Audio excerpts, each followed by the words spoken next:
There are as few in the lands between that have such an august heritage as Lunar Princess Ranni. Firstly, Ranni, Rykard and Radahn are born of Carian royalty, the powerful royal house of Liurnia, that was able to stand toe-to-toe with the forces of Leyndell in 2 separate wars. They are the children of Rennala, the great lunar champion of Rhea Lucaria, and their father is the legendary Erdtree champion Radagon. In time, these children would also become the stepchildren of Marika through Radagon's second marriage, making them both Carian royalty and Erdtree royalty. Like me, if you believe that Radagon and Marika have been sharing a body since Marika became a god, then in a way Marika is their parent as well, as she would have been Radagon's other half during his marriage to Rennala. If that wasn't enough to establish Ranni as having an esteemed heritage, Ranni is one of the 3 existing Empyreans, alongside the twin prodigies Miquella and Malenia. This is more impressive when you consider that Miquella and Malenia appear to have been chosen due to their auspicious birth, being born by the single-bodied Marika-Radagon union. Ranni shares no such special birth, and thus her selection as an Empyrean must be due to her potential or power. I would like to address a theory that has been held by many, that Ranni couldn't be the biological child of Rennala because Empyreans are only born from a single god, citing Malenia's remembrance as a source. As a result, such theories believe that Rennala was instead born from the rebirthing of the Amber Egg, thus born solely from Radagon's meddling. It could therefore be seen that the sweetings that surround Rennala are defective versions of such a process. Now, I don't think this theory is necessarily impossible, rather I disagree with the logic that it is predicated upon, that Empyreans can only be born of a single god. In my mind, Empyreans are chosen, and it just so happens that Miquella and Malenia were chosen because of their birth, rather than that being a necessary precursor. I think that the process of Empyreans being chosen is better reinforced by Loki's translation of Ranni's dialogue, where she talks about when she became an Empyrean, and I quote that translation now. "I was once an Empyrean, for among the demigods only Malenia, Miquella and I were discovered by our respective 2 fingers, and became candidates for the next generation of god to succeed Queen Marika." It is up to you what you believe, but I will go with Occam's razor on this one, and I believe that Ranni is another child of Rennala and Radagon, and we know how children's names work in this world. They usually have the same first letter as their parents, like Godfrey's lineage being Godwyn, Godric and Godefroy, and in this case all the children of Radagon and Rennala have R's as their first letter. Ultimately, I'll leave it up to you to decide your truth, but the result is the same. Ranni, no matter her birth, was raised as a Carian princess and was granted Empyrean status. We get scant details about Ranni's early life, but we do get some thanks to EG, and some other lore items and environmental details. Much like her sibling Radahn, it seems that in her original body, Ranni shared the iconic red hair of her father, Radagon, as we do see hints of red hair on her original petrified body, found at the top of Liurnia's Divine Tower. It seems as though there was one benefit to her being an Empyrean in her youth, and that was the relationship she developed with her shadow-bound beast, Blythe. We know from Malekith's remembrance and the Raging Wolf armour that Empyreans are granted a shadow, and for Marika it was Malekith, and for Ranni it is Blythe. And Ranni does explicitly confirm that Blythe was tailor-made as a vassal for her by the 2 fingers as a result of her Empyrean status, as she says the following. "I was once an Empyrean, of the demigods. Only I, Miquella and Malenia could claim that title. Each of us was chosen by our own 2 fingers, as a candidate to succeed Queen Marika, to become the new god of the coming age, which is when I received Blythe, in the form of a vassal tailored for an Empyrean." I discussed the shadow-bound beasts and their nature in a separate lore video, and so if you're interested in learning more about that, then I will link it below. But while Blythe appears to be a tailor-made creation of the Two Fingers, and in a way a reminder of what Ranni would come to hate, it is clear that Blythe had his own mind.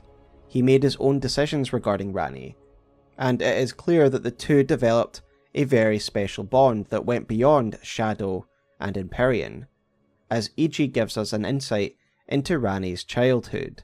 Blythe is Lady Ranni's stepbrother. Ranni's mother, Queen Rennala, approved of him, and they played like siblings from childhood. They were always happy to have me tag along as well.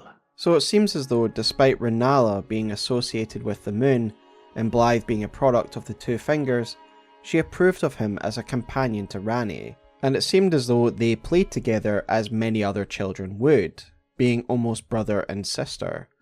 This explains why she holds both E.G. and Blythe so dearly to her, and in a way, it is nice to imagine Ranni having a normal and innocent childhood, as stories like this are far and few between in the lands between. Yet Ranni, as mentioned, was also born to the Carian royal household, founded by Queen Rennala, whose power was centred around the moon. We learn of the house's origins via Rennala's remembrance, which reads, "In her youth, Rennala was a prominent champion who charmed the academy with her lunar magic, becoming its master. She also led the Glintstone Knights and established the House of Caria as royalty." So Rennala is not only the last queen of Caria, as Ranni calls her during Rennala's boss fight, but she is also the first, having been the one who established her household as a royal one. Rennala appears to have been an attendant of Rhea Lucaria, but one who rose to extreme prominence due to her affiliation with lunar magic. Lunar magic seems to have been its own branch, and we can assume that it was special to those at the Academy because up until that point they mainly focused on glintstone sorceries. We can see there are certainly differences between the magic of the moon and magic of the stars, due to the fact a different shade of glintstone seems to align more closely to the moon, something we learn of via Rennala's scepter, which reads, "Magic Scepter of Rennala, Queen of the Full Moon. The glintstone is known as Carian Blue, enhancing full moon sorceries." The description of Carian retaliation also makes it clear that while Caria is associated with the moon, Rhea Lucaria is mainly infatuated with the stars, a clear delineation between two different schools of magic. We can even see the heterodox nature of this new school of magic via the Lazuli Conspectus crown, which reads, "Scholars of the Lazuli Conspectus study Carian sorceries, a heterodox pursuit that views the moon as equal to the stars." It is clear that Rennala was the founding figure of this school of thought, and her mastery over this novel form of magic is what catapulted her to champion status, and subsequently led her to form the Carian royal house and rulership over Rhea Lucaria, even being honoured in paintings throughout Rhea Lucaria alongside other notable sorcerers. Thus being raised in the Carian household, and by such a preeminent sorcerer such as Rennala, it is no surprise that Ranni herself would become such a powerful being.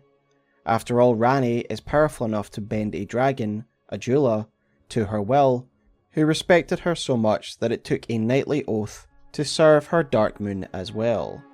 The moon is of course the defining partner to both Ranni and Rennala, and we learn that Rennala met her moon as a young astrologer, via the Stargazer heirloom, which reads, "A talisman engraved with the legend of a queen. The young astrologer gazed at the night sky as she walked. She had always chased the stars every step of her journey. Then she met the full moon, and in time the astrologer became a queen."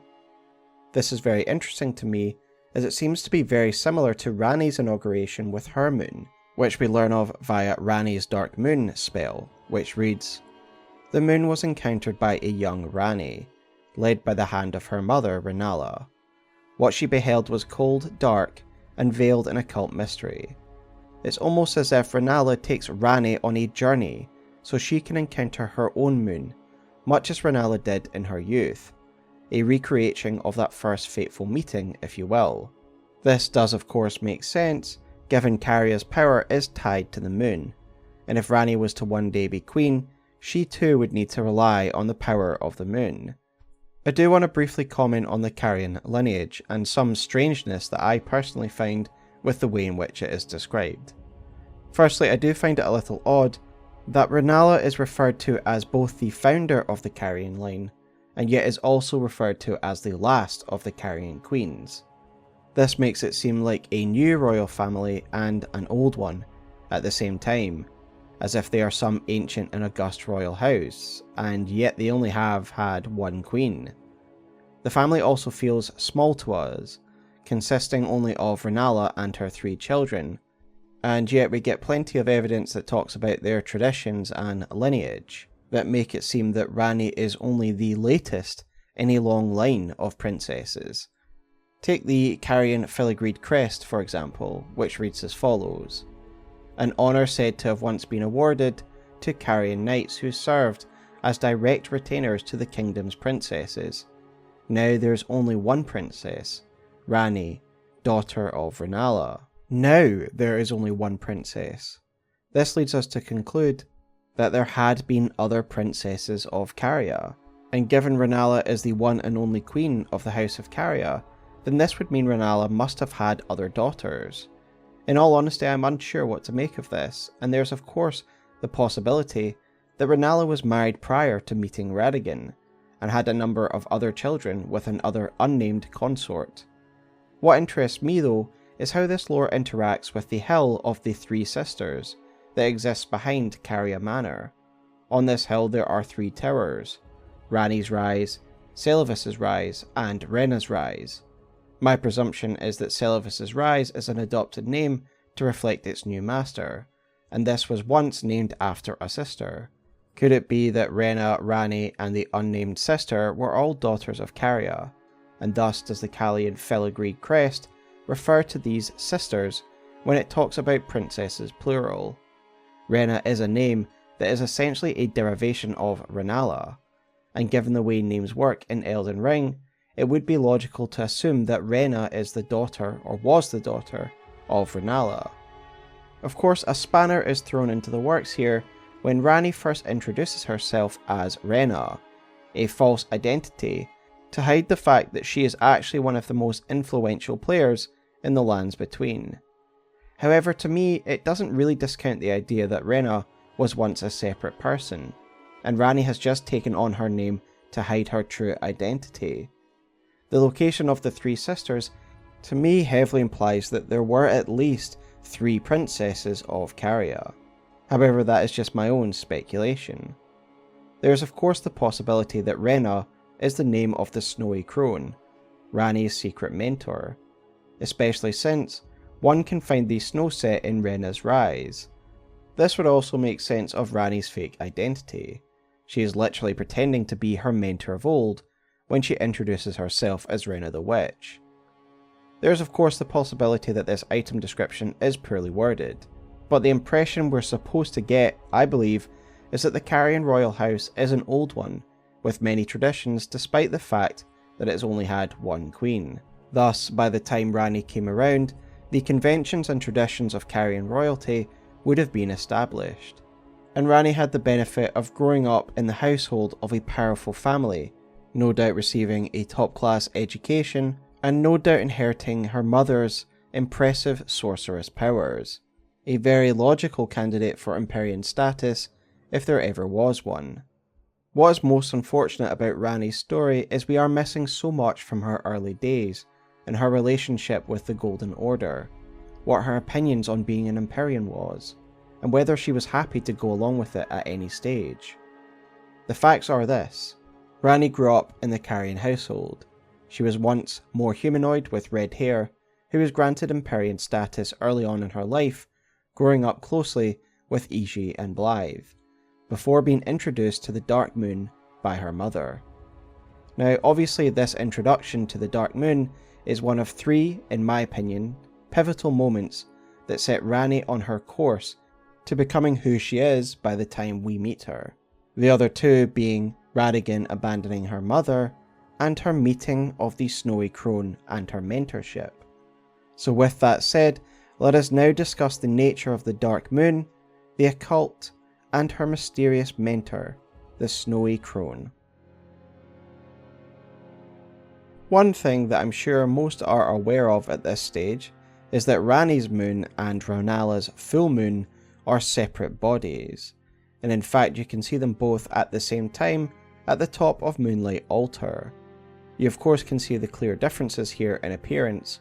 Ranni's moon, the dark moon, is a lot darker. Rennala's moon is the full moon, as we know via her epithet, and of course via her signature spell, Rennala's full moon. When you consider how impressive this magic is, and the fact it draws its power from a completely different source from that of glintstone sorcery, it is little wonder that Rhea Lucaria would have fallen under the sway of Rennala. And indeed, the description of the sorcery and its function is that it actually dispels other sorceries, suggesting that moon sorcery may well be superior or more powerful than regular sorceries. As a direct result from the prestige earned via her lunar sorcery, she would turn her family into a royal one. And as we have already discussed at length, Caria's power results from the moon, and thus it makes sense that Rennala would want to introduce her successor, Ranni, to her own moon. Another interesting aspect about this tradition is we need to consider the matriarchal nature of the Carian family, and their relationship to the moon, for it is Rennala who rules as queen, and it seems to be that Lunar Princess Ranni would be the next in line, as the filigreed crest gives more importance to princesses and their role within Carian society. We don't really hear much about the role of princes within the Carian royal family. In a prior video, I spoke on what I saw was another matriarchal society, the Nox Society. The reason that I see this society as matriarchal is due to the Night Maidens, a female-only class that appears to have been given special prominence in their society, to the point where they are appointed personal guards in the form of swordstresses.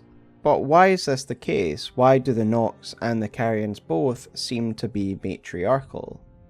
There are many crossovers between Noxian society and Caria, including literal pieces of archaeological evidence that show Noxian statues within Carian structures, like in the Church of Vows.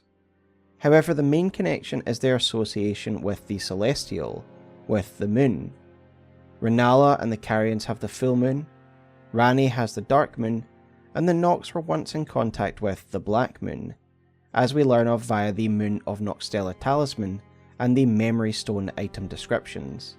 In symbology, there is a common interpretation that the moon is associated with the feminine, and the sun is associated with the masculine. For example, the philosophical concept of yin and yang reflects this very idea. Yin means moon or female, yang means sun or male. There's obviously far more to the philosophy than that, but ultimately it is a philosophy of balance, of opposing forces existing in a system of harmony. There is of course the fact that the menstrual cycle used to be associated with the lunar cycles in earlier cultures before science fully explained the process, and the idea that the moon is more associated with the feminine isn't a new idea in FromSoftware games. We of course have Dark Sun Gwyndolin from Dark Souls 1. Gwyndolin was the child of the god Gwyn, Lord of Sunlight, and by the time of Dark Souls 1, Gwyndolin is the last remaining deity in Anor Londo, City of the Gods. The description of his robes read as follows: the power of the moon was strong in Gwyndolin, and thus he was raised as a daughter. Then we of course have the School of Mensis in Bloodborne, a word associated with the menstrual cycle, which is especially relevant given the game's focus on childbirth and the moon. My point being is that when it comes to Dark Souls especially, we have a precedent set where the moon is connected to not only feminine energy, but magic. In Dark Souls 1, the moon is very firmly tied to Gwyndolin, Seath, and magic. This yin of intelligent-based sorceries is balanced by the yang of the sun and sunlight miracles and faith. So going into this game, I, along with other Souls veterans, can see similar tropes being used in Elden Ring. So perhaps the reason the Nox and the Carians are matriarchal is to do with the greater affinity that women have to the moon, that they are more in tune to its power. As such, Ranala led Ranni by the hand to meet a moon, not Rykord nor Radahn, because it was Ranni who was meant to carry on her mother's legacy, and evidently next in line for the Carian throne. This is why a particular mention is made of Carian princesses, not princes. Yet there is something different about Ranni's moon that separates it from her mother's. Each of the moons that we encounter in Elden Ring are specifically given a certain title. Where Ranala is the full moon queen and her moon is the full moon, the bright white one that we see in the sky, Ranni's is specifically the dark moon. So let us read the second part of the item description for Ranni's dark moon incantation, which reads, "What she beheld was cold, dark, and veiled in occult mystery. Cold, dark, and occult, all facets of its nature that appear to separate it from the full moon, and all three are aspects that Ranni, in time, appears to have embraced, and no doubt was a factor in the rather dark path that she takes. Of course, her mastery over the occult and cold would not have been possible if not for her mysterious mentor, who we know only as the Snowy Crone. But when would she have fallen under the influence of this crone? At what stage in her life? Well, to me it makes perfect sense that it would have happened at another pivotal moment in her life, the moment when Radagon abandoned her mother Ranala.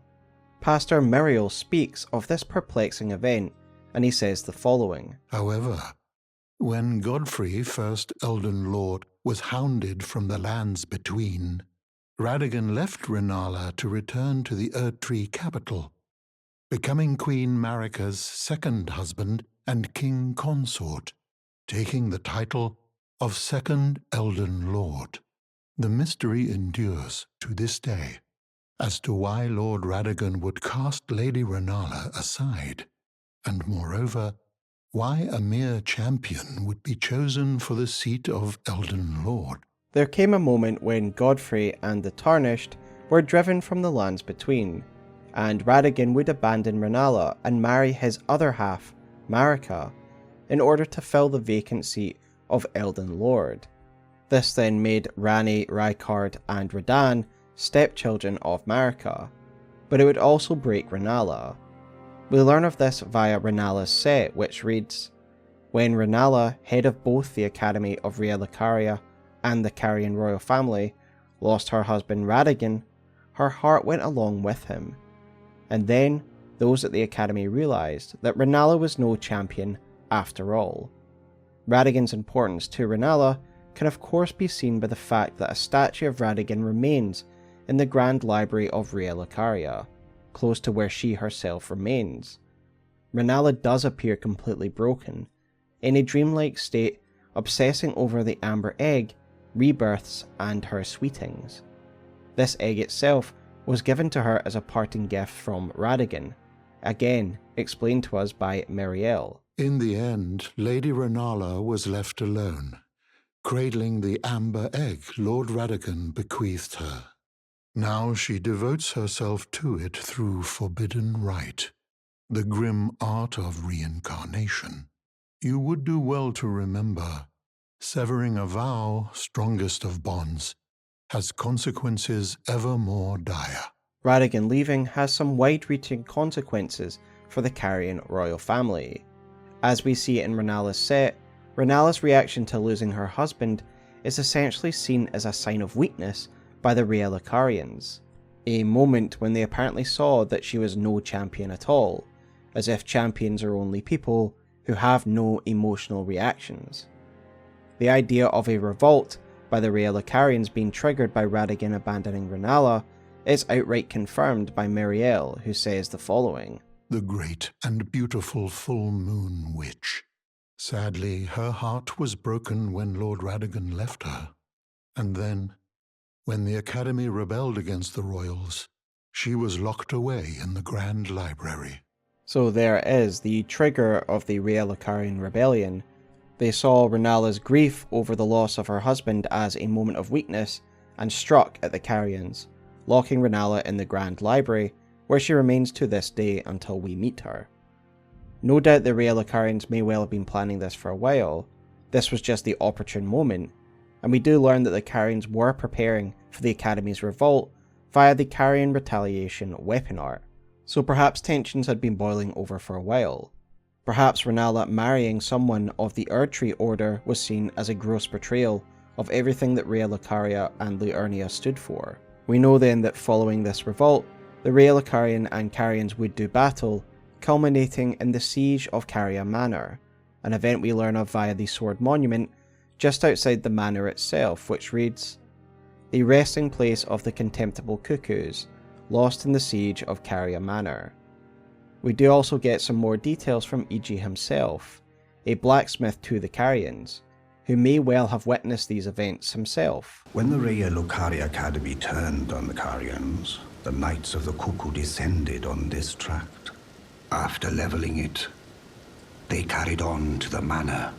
The Carians were taken off guard, but their strength had not waned, and they repelled the Knights' onslaught by conjuring an enchanted snare that remains potent to this day. So we can only imagine how Ranni, a princess of the Carians, would have viewed this chain of events.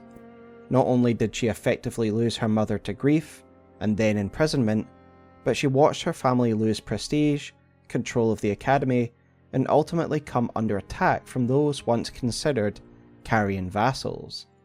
I also have to remind you that the Cuckoo forces are renowned as ruthless and cruel, as we learn via the Rhaelocarian ashes, and no doubt they would have waged a brutal war against the Carians, before finally being driven to a stalemate outside the gates of Caria Manor. So all this, all the tragedy that Ranni's family suffers in the wake of Radagon's departure, is because he essentially chooses loyalty to the Erdtree over his own family. To Ranni and her family, it would look like he was just choosing the Elden Throne over their family bond, a choice that brought ruin to their house and grief to their mother. No wonder Rykard and Ranni, 2 out of 3 of the children of this marriage, would become 2 of the most antagonistic figures to the Erdtree Order. So for me, this moment when Ranni effectively loses her mother, this would be the ideal moment for her to meet a new mentor, the Snowy Crone. We learn of this character via the Snow Witch set, which reads as follows. Once warned by the Snowy Crone, who the young Ranni encountered deep in the woods. She was a witch, and well versed in cold sorceries. It is said that the doll that houses Ranni's soul was modelled after her. That old witch was Ranni's secret mentor. I've always found the description of this crone truly fascinating, especially the term crone itself and her placement within the woods. Clearly the writers are playing up the classic witch of the woods trope, with the term crone conveying the image of an old gnarled witch. These are the classic tropes when one writes about the darker side of witchcraft and the occult, especially when we consider that the Snow Witch hat considers this type of magic as heretical. For me, this is where Ranni learned the darker aspects of magic from, that she would later wield to devastating effect in the Night of the Black Knives. Clearly this Witch of the Woods was an adherent of the Dark Moon, and in my mind there is no doubt that she helped form Ranni's worldview and inform her of the dark path that she would need to take to bring about the Age of Stars. In an immediate sense, the Snowy Crone clearly embodied the cold aspects of the Dark Moon, not only because of her name, but because of the frost incantations that she taught Ranni, and we learn of this via spells like Glintstone Icecrag and Freezing Mist. What is clear is that the cold is intrinsic to the form of the Dark Moon, as it seems if Ranni herself exudes some kind of cold. For when she inhabits the miniature doll, the item description for the doll reads off that it gives off a pleasant cool, and after she departs this vessel, the chillness is described as being gone. There's also the fact that Blythe appears to be affected by Ranni's cold, as his armour set states, the pelt serves as a cape protecting from cold. Blythe was the blade of Ranni, but the cold bothered him anyway. Again, to me suggesting that the reason Blythe is now cold is because Ranni, now an adherent of the Dark Moon, exudes a type of cold. Ranni also mentions the cold in the Age of Stars ending. She refers to the chill night. And to me, the cold and the chill of her Dark Moon is meant to represent the cold of the cosmos, of the abyss of space. However, what interests me more is the occult nature of the Dark Moon and what it means for Ranni's stories. There are a few other mentions of occult in Elden Ring, and it is essentially a weapon affinity strongly associated with death and the manipulation of vital energies. For example, it is associated with the weapon art Lifesteal Fist, Spectral Lance, Assassin's Gambit, and of course the Black Whetblade, which applies the occult affinity to weapons. We can get an idea of what the occult is all about by reading the description of Lifesteal Fist, which states, "Skill that demonstrates mastery over the art of controlling vital energies." So this is a life manipulation focused practice, which I guess isn't a surprise for those who are familiar with the term cult or occult, witchcraft that is about life and death, quite often the trope being that you require a blood sacrifice or a death for those powers. We see this idea of a blood sacrifice in the weapon art Assassin's Gambit, which is an occult weapon art, where one is literally required to offer some of their blood through a self-inflicted wound to take advantage of this occult power. As I suggested in my Black Knives lore video, Ranni speaks of how she used a fearsome rite to imbue the Black Knife Assassin blades with the power of the Rune of Death. I have no doubt in my mind that this is an occult practice, an occult rite learned via the Snowy Crone, and an aspect of the Dark Moon's power. After all, the murder of Godwyn's soul and ridding herself of her Empyrean flesh very much is a manipulation of life and death, and to me it firmly earns the occult title.